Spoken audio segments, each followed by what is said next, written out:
to my channel Let's Play Fantasy. இன்னைக்கு நம்ம என்ன மேட்சுக்கான prediction பார்க்க போறோம்னா MI vs RR 14வது மேட்சுக்கான prediction பார்க்க போறோம். இந்த மேட்ச் வந்து ரொம்ப முக்கியமான மேட்ச். மும்பை வந்து முதல் முறையா ஹோம்ல விளையாட போறாங்க. RR முதல் முறையா அவே பிட்ச்ல விளையாட போறாங்க. RR ரெண்டு மேட்சுமே விளையாண்டு ரெண்டுமே வின் பண்ணிருக்காங்க. மும்பை ரெண்டு மேட்சுமே ஆடி ரெண்டுமே போராடி வந்து பாத்தீங்கன்னா தோல்வியை சந்திச்சிருக்காங்க. சோ ஹோம்ல விளையாடுறாங்க. நீங்க நம்மளுடைய டெலிகிராம் சேனல்ல ஜாயின் பண்ணல அப்படின்னா மறக்காம ஜாயின் பண்ணிக்கோங்க. லாஸ்ட் ஒரு 40 நிமிஷத்துல உங்களுக்கு இந்த மேட்சுக்கான பிட்ச் ரிப்போர்ட் பிளஸ் பிட்சோட பவுண்டரி லைன், பிட்சோட வியூ, அது போக நம்ம வந்து ஸ்மால் லீக்குக்கான டீம்ஸும் மெகா கிராண்ட் லீக்ஸ்க்கான டீம்ஸும் நம்ம சேனல்ல வந்து ஃப்ரீயா கொடுத்துட்டு இருக்கோம். ஸோ மறக்காம டெலிகிராம் சேனல்ல ஜாயின் பண்ணிக்கோங்க. எந்த ஒரு அப்டேட்டையும் மிஸ் பண்ணிடாதீங்க. அதே போல நீங்க இன்னமும் குபேரா ஃபேண்டசி ஆப்ல வந்து ஜாயின் பண்ணலன்னா ஜாயின் பண்ணிக்கோங்க. உங்க எல்லாருக்குமே தெரியும், நமக்கு வந்து இந்த ஆப்ல வந்து கேப்டன் போட தேவையில்ல, வைஸ் கேப்டன் போட தேவையில்ல, ஒரு டீம் கிரியேட் பண்ண தேவையில்ல. ஜஸ்ட் ஒரே ஒரு பிளேயர் செலக்ட் பண்ணலாம். இல்ல அப்படின்னா டியோ ப்ரோ மெத்தட்ல ஜஸ்ட் 2 பிளேயர் செலக்ட் பண்ணி விளையாடக்கூடிய மெத்தட் தான். எதுக்காக நம்ம விளையாட சொல்றோம் அப்படின்னு பாத்தீங்கன்னா எல்லா விதமான ஃபேண்டசி அவைலபிளா இருக்கு. நம்ம நார்மலா டீம்ஸ் கிரியேட் பண்ணி விளையாடுறது இருக்கு, இன்ஸ்டன்ட் விட்ராவல் இருக்கு, செகண்ட் இன்னிங்ஸ் இருக்கு, அதுக்கப்புறம் பாத்தீங்கன்னா லீடர் போர்டு கான்டெஸ்ட் இருக்கு. இப்போ குறிப்பா பாத்தீங்கன்னா நம்ம குபேரா ஆப்ல வந்து ஜிஎஸ்டி ஃப்ரீன்னு சொல்லி இருக்கிறாங்க முதல் ஒரு வாரத்துக்கு. அதனால எல்லாருமே இப்பவே டெபாசிட் பண்ணீங்க அப்படின்னா உங்களுக்கு ரொம்பவே யூஸ்ஃபுல்லா இருக்கும். ஸோ குபேரா ஆப்ல ஜாயின் பண்ணாதவங்க ஜாயின் பண்ணி இப்பவே வந்து டெபாசிட் பண்ணிக்கோங்க. ஸோ நம்ம வந்து இன்னைக்கான பிட்ச் ரிப்போர்ட் பாத்தீங்க அப்படின்னா மும்பைல இருக்கக்கூடிய வான்கடே ஸ்டேடியம்ல தான் இந்த மேட்ச் நடக்கி. எம்ஐக்கு ஒரு ஃபேவரட்டான ஒரு பிட்ச் அப்படின்னு நம்ம சொல்லலாம். அவங்க வந்து இந்த பிட்ச்ல நிறைய மேட்ச் வந்து பாத்தீங்கன்னா வின் பண்ணியிருக்கிறாங்க. இந்த பிட்சை பொறுத்த வரைக்கும் பாத்தீங்கன்னா ஒரு ஹை ஸ்கோர் பிட்ச் தான். மோஸ்டா ஒரு 10 மேட்ச் நடக்கு அப்படின்னு பாத்தீங்கன்னா அதுல ஒரு 7 மேட்ச் வந்து பாத்தீங்க அப்படின்னா ஹை ஸ்கோர் தான் போகும். அதே மாதிரி ஒரு ஃபாஸ்ட் பவுலர்ஸை பொறுத்த வரைக்கும் இந்த பிட்ச்ல வந்து நல்ல விக்கெட்ஸ் எடுப்பாங்க. ஸ்பின்னர்ஸ் வந்து பாத்தீங்க அப்படின்னா பெருசா விக்கெட்டே எடுக்க முடியாது இந்த பிட்ச்ல. அதே மாதிரிதான் ஒரு 10 மேட்ச் நடக்கு அப்படின்னா 7 மேட்ச் வந்து ஃபாஸ்டோட ஆதிக்கம் தான் இருக்கும். 7 இருந்து 8 மேட்ச் வரைக்கும் ஃபாஸ்டோட ஆதிக்கம் தான் இருக்கும்.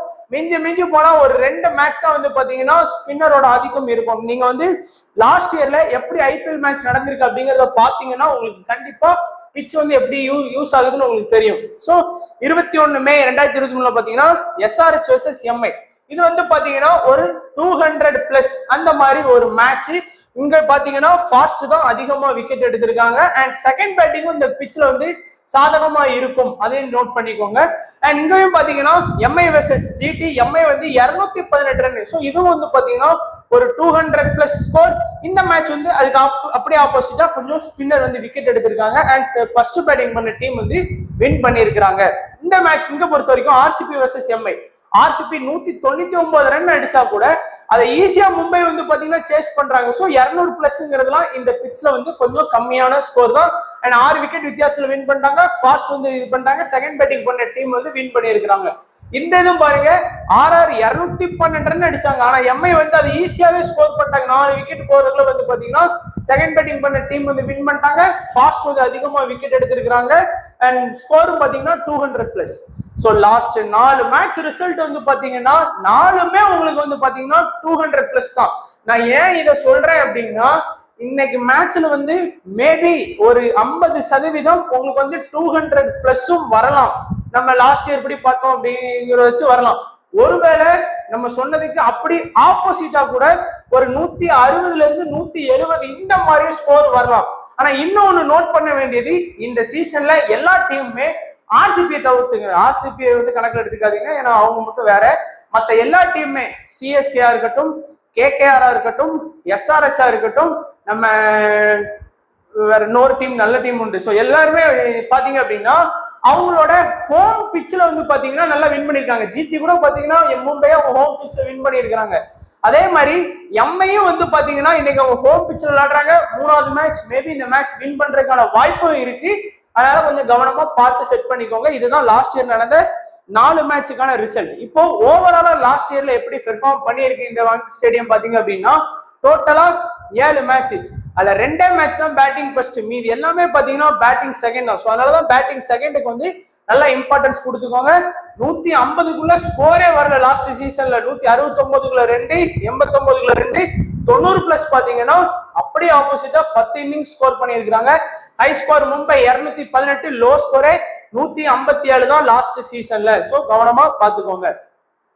அண்ட் இன்னைக்கான ஃப்ரீ கிவ் அவே கொஸ்டின்ல எம்ஐ வின் பண்ணுவாங்களா ஆர்ஆர் வின் பண்ணுவாங்களா அப்படிங்கறது முதல் கொஸ்டின்.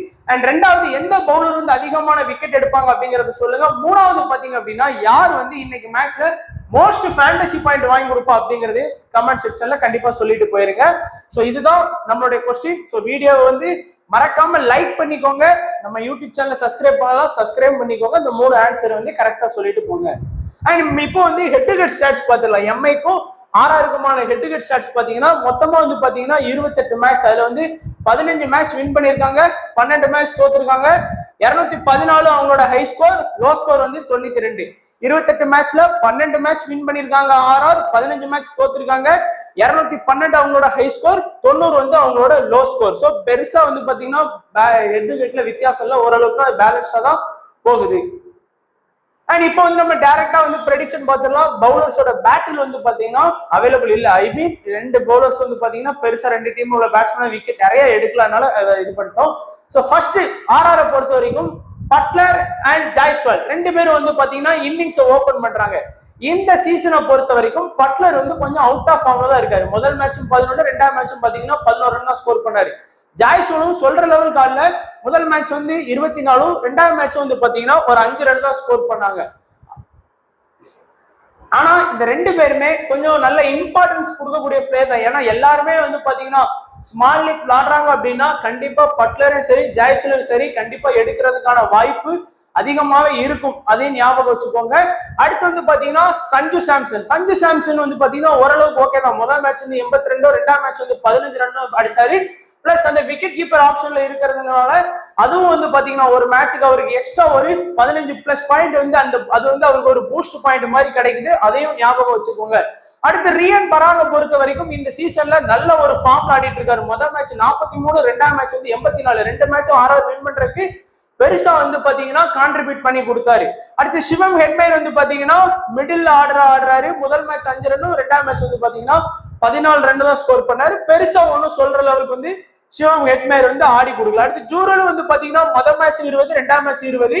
முதல் மேட்ச்ல கூட பேட்டிங் சான்ஸ் ஓகே அப்படிங்கிற மாதிரி, ரெண்டாம் மேட்ச் நல்லா கிடைச்சது. பட் இருந்தாலும் 20 ரன்ல கொஞ்சம் அவசரப்பட்டு அவுட் ஆயிட்டாரு. சோ ஆர்ஆரை பொறுத்த வரைக்கும் இதுதான் அவங்களோட பேட்டிங் லைனப். பவுலிங் பாத்தீங்க அப்படின்னா அஸ்வின். சோ அஸ்வினை பொறுத்த வரைக்கும் முதல் மேட்ச்ல வந்து 1 விக்கெட்டோ, ரெண்டாம் மேட்ச்ல வந்து விக்கெட் எடுக்கல. ஆனாலும் பாத்தீங்க அப்படின்னா அஸ்வினை வந்து லாஸ்ட் மேட்ச் நம்ம ஏற்கனவே சொன்னோம், அவருக்கு ஒரு பேட்டிங் பேக்கப் இருக்கு, டப்புனு முன்னாடி இறக்கி விட்டு ஆட வைப்பாங்க. அது மாதிரி லாஸ்ட் மேட்ச் நம்ம அஸ்வினை எடுத்தோம், அவர் வந்து பவுலிங்ல 1 விக்கெட் கூட எடுக்கல. ஆனாலும் ரன் அடிச்சு நமக்கு பாயிண்ட்ஸ் வாங்கி கொடுத்தாரு. அதுதான் அந்த ஆல்ரவுண்டருக்கு இருக்கக்கூடிய ஒரு பிளஸ்.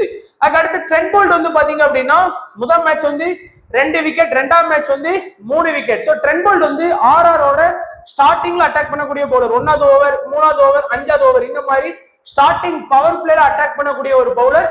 ரோஹித் சர்மா, இஷான் கிஷான் எல்லாம் நல்ல விக்கெட் எடுத்து வச்சிருக்காரு. குறிப்பா ரோஹித் சர்மாவுக்கு ட்ரெண்ட் போல்ட்டுக்கு வந்து பாத்தீங்கன்னா நிறைய வாட்டி விக்கெட் எடுத்திருக்காரு. அதை ஞாபகம் வச்சுக்கோங்க. அடுத்து சஹால் மினிமம் கண்டிப்பா பாத்தீங்கன்னா சஹால் வந்து இந்த கிரவுண்ட்ல ஸ்பின்னுக்கு சப்போர்ட்டே கிடைக்காது அப்படின்னாலும் 1 விக்கெட்னாலும் கண்டிப்பா எடுத்து கொடுத்துருவாரு. 2 மேட்ச் ஆடி பாத்தீங்கன்னா சஹால் வந்து 3 விக்கெட் எடுத்து கொடுத்திருக்கிறாரு. நல்ல ஒரு ஸ்பின்னர், மிடில்ல வந்து பாத்தீங்கன்னா நல்ல ஒரு அட்டாக் எடுக்கக்கூடிய ஒரு பவுலர். ஆவேஷ் கான் லாஸ்ட் சீசனோட இந்த சீசன் நல்லாவே பவுல் பண்றாரு. குறிப்பா பாத்தீங்கன்னா ஆவேஷ் கான் வந்து இந்த டீமோட டெத்ல வந்து பாத்தீங்கன்னா அட்டாக் பண்றாரு. சோ மினிமம் டெத்ல வந்து 2 ஓவர் வரைக்கும் பாத்தீங்கன்னா ஆவேஷ் கான் தான் பவுல் பண்றாரு. அடுத்து பர்கர் வந்து இம்பாக்ட் பிளேயரா வர்றாரு. சோ ஒரு இம்பாக்ட் பிளேயர்ல வந்து பாத்தீங்கன்னா ரோமன் பவல் இல்லைன்னா பர்கர் 2 பேர்ல யாராச்சும் ஒருத்தர் இறங்குற மாதிரி இருக்கும். சோ அதுல ஒரு மைனஸும் இருக்கு. ஆனா பர்கரோட பவுலிங் நல்லா அடிபட்டாலும் விக்கெட் எடுக்கிறார். நமக்கு தேவை ஃபேண்டசிக்கு விக்கெட் தான். ஒரு டீமுக்கு எவ்வளவு கான்ட்ரிபியூட் பண்றதெல்லாம் நமக்கு தேவையில்ல, விக்கெட் தான் நம்மகிட்ட பேசும். ஒருவேளை வந்து பாத்தீங்கன்னா இன்னைக்கு ஆர்ஆர் வந்து ஃபர்ஸ்ட் பேட்டிங் பண்ணி அன்னைக்கு மாதிரி டப்புன்னு நிறைய விக்கெட் விட்டாங்கன்னா பர்கர் உள்ள வர்றதுக்கான வாய்ப்பு கம்மியாயிரும். திடீர்னு ரோமன் பவர், அன்னைக்கே நான் நினைச்சேன் ரோமன் பவர் தான் இறக்கி விடுவாங்கன்னு நினைச்சேன். பட் எப்படியோ கொஞ்சம் விக்கெட் போகாம ஆடி பர்கரை வந்து உள்ள கொண்டு வந்துட்டாங்க. அதனால அந்த இம்பாக்ட் சப்ல இருக்கக்கூடிய இன்னொரு பிரச்சனை வந்து பாத்தீங்கன்னா அது இதுதான். சோ அதனால அதையும் கொஞ்சம் கவனமா பாத்துக்கோங்க. சந்தீப் சர்மா ஓரளவுக்கு வந்து பாத்தீங்கன்னா நல்லாவே பவுல் பண்ணார். லாஸ்ட் மேட்சா இருந்தாலும் சரியா, முதல் மேட்சா இருந்தாலும் சரி வின்னிங் எடுத்து கொடுத்தாரு. ஆனால் டெத்ல பவுலிங் பண்றதுனால விக்கெட் எடுக்கிறதுக்கான வாய்ப்பும் இருக்குது. சோ என்ன பொறுத்த வரைக்கும் பாத்தீங்கன்னா இன்னைக்கு மேட்ச்ல வந்து நீங்க கொஞ்சம் ரிஸ்கான பிளேயர்ஸ் எல்லாம் ட்ரை பண்ணுங்க அப்படின்னு பாத்தீங்க அப்படின்னா இன்னைக்கு மேட்ச்ல வந்து ரிஸ்கான ஆப்ஷன்ல வந்து பட்லரை ட்ரை பண்ணி பார்க்கலாம். ஏன்னா பட்லரை பொறுத்த வரைக்கும் பாத்தீங்க அப்படின்னா 2 மேட்ச் ஃபிளாப். ஸோ நிறைய பேர் எடுக்காம இருப்பாங்க. ஆனா பட்லர் வந்து எம்ஐக்கு அகைன்ஸ்டா நல்லா பெர்ஃபார்ம் பண்ணியிருக்கிறாரு. அதே மாதிரி பாத்தீங்க அப்படின்னா பவுலிங்ல வந்து கொஞ்சம் நீங்க சந்தீப் சர்மாவுக்கும் வந்து பாத்தீங்கன்னா கொஞ்சம் ஃபோக்கஸ் பண்ணீங்க அப்படின்னா கொஞ்சம் நல்லா இருக்கும். ஏன்னா சந்தீப் சர்மாவும் எல்லா எம்ஐ பிளேயர்ஸையும் விக்கெட் எடுத்திருக்காரு. குறிப்பா ரோஹித் சர்மாவோட நிறைய டைம் வந்து அவுட் ஆகியிருக்காரு. ஸோ அதனால சந்தீப் சர்மா அண்ட் ஜூரலே வந்து பாத்தீங்கன்னா ஃபோக்கஸ் பண்ணிக்கோங்க. என்ன பொறுத்த வரைக்கும் கொஞ்சம் நீங்க போகணும்னு ரிஸ்கான ஆப்ஷன்ல எடுத்துட்டு போகணும்னு நினைச்சீங்கன்னா பட்லர் எடுங்க. அடுத்து வந்து பாத்தீங்கன்னா ஜூரல் எடுத்து பார்க்கலாம். அடுத்து வந்து சந்தீப் சர்மாவை நீங்க எடுக்கலாம். சேஃபா போகணும்னா உங்களுக்கே தெரியும் ஜாய்ஸ்வலி, சாம்சன், ரியன் பராக், அடுத்து ட்ரெண்ட் போல்ட், சஹால், இந்த 5 பேருமே உங்களுக்கு சேஃபான ஆப்ஷன் தெரியும். பட் இருந்தாலும் அந்த பட்லர், ஜூரல், சந்தீப் சர்மா வந்து கொஞ்சம் ஃபோக்கஸ் பண்ணிக்கோங்க. அண்ட் எம்ஐ டீமை பொறுத்த வரைக்கும் இன்னைக்கு கண்டிப்பா எம்ஐ டீம்ல வந்து சேஞ்சஸ் இருக்கும். எப்படி இறக்க போறாங்க அப்படின்னு தெரியல நம்மளால. ஏன்னா பவுலிங் வந்து பாத்தீங்க அப்படின்னா குவேனா மகாபா வந்து லாஸ்ட் மேட்ச் வந்து நல்ல பவுலர். அவர்லாம் அண்டர் 19ல சூப்பரா பவுலிங் பண்ண பவுலர். சவுத் ஆப்பிரிக்கால ரபடாக மாதிரி பேசினாங்க. பட் லாஸ்ட் மேட்ச் வந்து பாத்தீங்கன்னா 62 ரன் வந்து கொடுத்தாரு. அதனால அவர் இறக்குவாங்களா இல்லைன்னா லூகுட்டை இறக்குவாங்களா அப்படிங்கிறது ஒரு டவுட் இருக்கு. பிரீவிஸ் வருவாரா இல்ல அப்படின்னா ஷெப்பர்ட் வருவாரா அப்படிங்கிறது எனக்கு டவுட் இருக்கு. ஸோ ஏன்னா 2 மேட்சுமே தோத்ததுனால கண்டிப்பா டீமை வந்து கொஞ்சம் அனலைஸ் பண்ணி தான் எம்ஐ இறக்குவாங்க நம்பிக்கை இருக்கு. ஸோ பார்க்கலாம். ஸோ இன்னிங்ஸ் ஓபன் பண்ணக்கூடியது ரோஹித் சர்மாவும் இஷான் கிஷான் தான் இன்னிங்ஸ் வந்து ஓபன் பண்றாங்க. ரோஹித் சர்மா 2 மேட்சா ஒரு ஆவரேஜான ஸ்கோரை வந்து பாத்தீங்கன்னா கண்டிப்பா பண்ணி கொடுத்துட்டாரு. பட் ட்ரெண்ட் போல்டுக்கு அகைன்ஸ்டா ரொம்ப புவரா பெர்ஃபார்ம் பண்ணி இருக்கிறாரு. அதையும் நோட் பண்ணிக்கோங்க. அதே மாதிரி தான் இஷான் கிஷான் வந்து முதல் மேட்ச் டக்குனால 2ஆம் மேட்ச் 34 ரன் எஸ்ஆர்ஹெச் கிட்ட ஸ்கோர் பண்ணாரு. பிளஸ் விக்கெட் கீப்பர் ஆப்ஷன்ல இருக்காரு. அதே போல பாத்தீங்கன்னா இவரும் ட்ரெண்ட் போல்ட், சந்தீப் சர்மா அதே மாதிரி பவுலர் வந்து பாத்தீங்கன்னா கொஞ்சம் வீக்கா தான் வந்து பெர்ஃபார்ம் பண்ணி இருக்கிறாரு. அதையும் கொஞ்சம் ஞாபகம் வச்சுக்கோங்க. அடுத்து நமன் வந்து பாத்தீங்கன்னா முதல் மேட்ச் 20, 2ஆம் மேட்ச் வந்து பாத்தீங்கன்னா 30 ரன் ஸ்கோர் பண்ணியிருக்காரு. ரொம்ப ஸ்லோவா ஆடக்கூடிய ஒரு மிடில் ஆர்டரா தான் இருக்காரு. அடுத்து பிரேவிஸ் வராரா ஷெப்பர்ட் வருவாரா அப்படிங்கிறது வந்து பாத்தீங்கன்னா நம்மளால ஸ்வேரா சொல்ல முடியாது. அடுத்து திலக் வர்மா வந்து பாத்தீங்கன்னா ஏன்னா இம்பாக்ட் பிளேயர்ல லாஸ்ட் மேட்ச் வந்து பிரேவிஸும் இருந்தாரு, ஷெப்பர்ட் இருந்தாரு. பட் ஷெப்பர்ட் தான் உள்ள வந்தாரு. என்ன பண்றாங்கன்னு தெரியாது.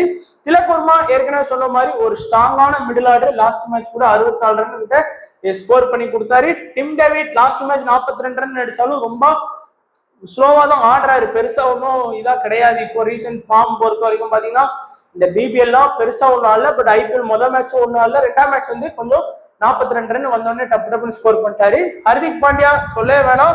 பேட்டிங் பிளஸ் பவுலிங் இருக்கக்கூடிய ஆல்ரவுண்டருக்கு வந்து ஃபேண்டஸில வந்து எவ்வளவு இம்பார்ட்டன்ஸ் இருக்குன்னு உங்களுக்கே தெரியும்.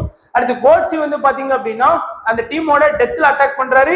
மினிமம் 1 விக்கெட் கேரண்டி அப்படிங்கிற மாதிரி பவுலர். அதே மாதிரி முலனி வந்து ஸ்பின் பவுலர் தான். பெருசா வந்து பாத்தீங்கன்னா ஓவர் கொடுக்கறது இல்லை. ஏன்னா 6வது பவுலிங் ஆப்ஷன்ல தான் அவர் இருக்கிறாரு. ஸோ 3 ஓவர் இல்ல 2 ஓவர் இந்த மாதிரி தான் பண்றாரு.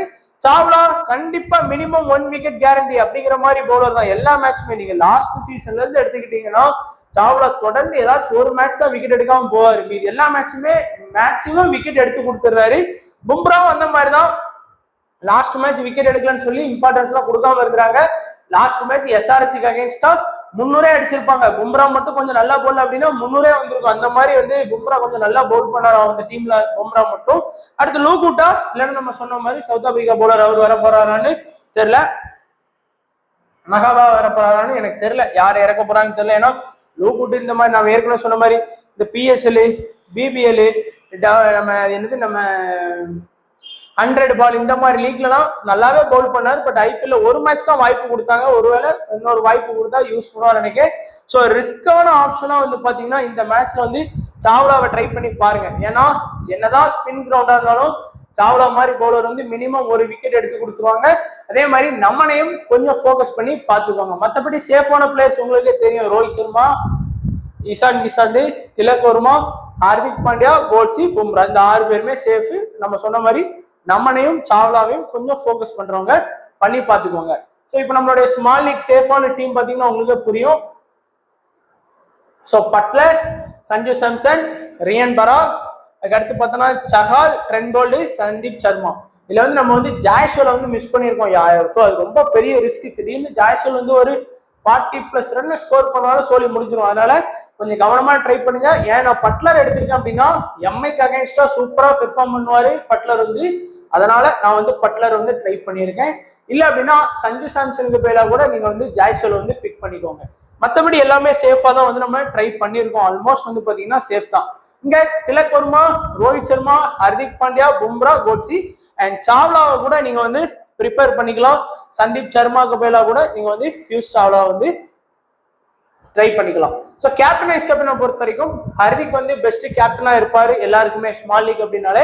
ஸோ வைஸ் கேப்டனா நீங்க Buttler, Bumrah, Trent Boult, Coetzee எல்லாருமே பாத்தீங்கன்னா கொஞ்சம் பவுலிங்க்கு சாதகமாக தான் கொடுத்துருக்கேன். ஃபாஸ்ட் பவுலருக்கு சாதகமாக தான் நான் ட்ரை பண்ண சொல்லியிருக்கேன். ஸோ ட்ரை பண்ணி பாருங்க, மேபி அது ஒர்க் ஆகலாம் உங்களுக்கு. ஸோ ட்ரம்ப் பிக்கா சாவ்லா, ரோஹித் சர்மா, சந்தீப் சர்மா, ஆவேஷ் கான், ஜூரல்னு சொல்லி இந்த மாதிரி லோ பெர்சன்டேஜ் பிக்ல உள்ள பிளேயர்ஸ் வந்து கண்டிப்பா ட்ரை பண்ணி பாருங்க. ஸோ உங்களுக்கு மேபி அது சக்சஸ் ஆச்சுன்னா ஒன் சைடா வின் பண்ணலாம். அதுக்காக தான். ஸோ இதான் நம்மளுடைய prediction MI versus RR. So video கண்டிப்பா பிடிச்சிருக்கேன் நினைக்கிறேன். பிடிச்சிருந்தா லைக் பண்ணுங்க, உங்க ஃப்ரெண்ட்ஸுக்கு ஷேர் பண்ணுங்க, மறக்காம நம்ம சேனலை சப்ஸ்கிரைப் பண்ணிட்டு போயிருங்க. ஸோ வீடியோ பார்த்த எல்லா நண்பர்களுக்கும் நன்றி, வணக்கம். தேங்க்ஸ் ஃபார் வாட்சிங் நண்பா.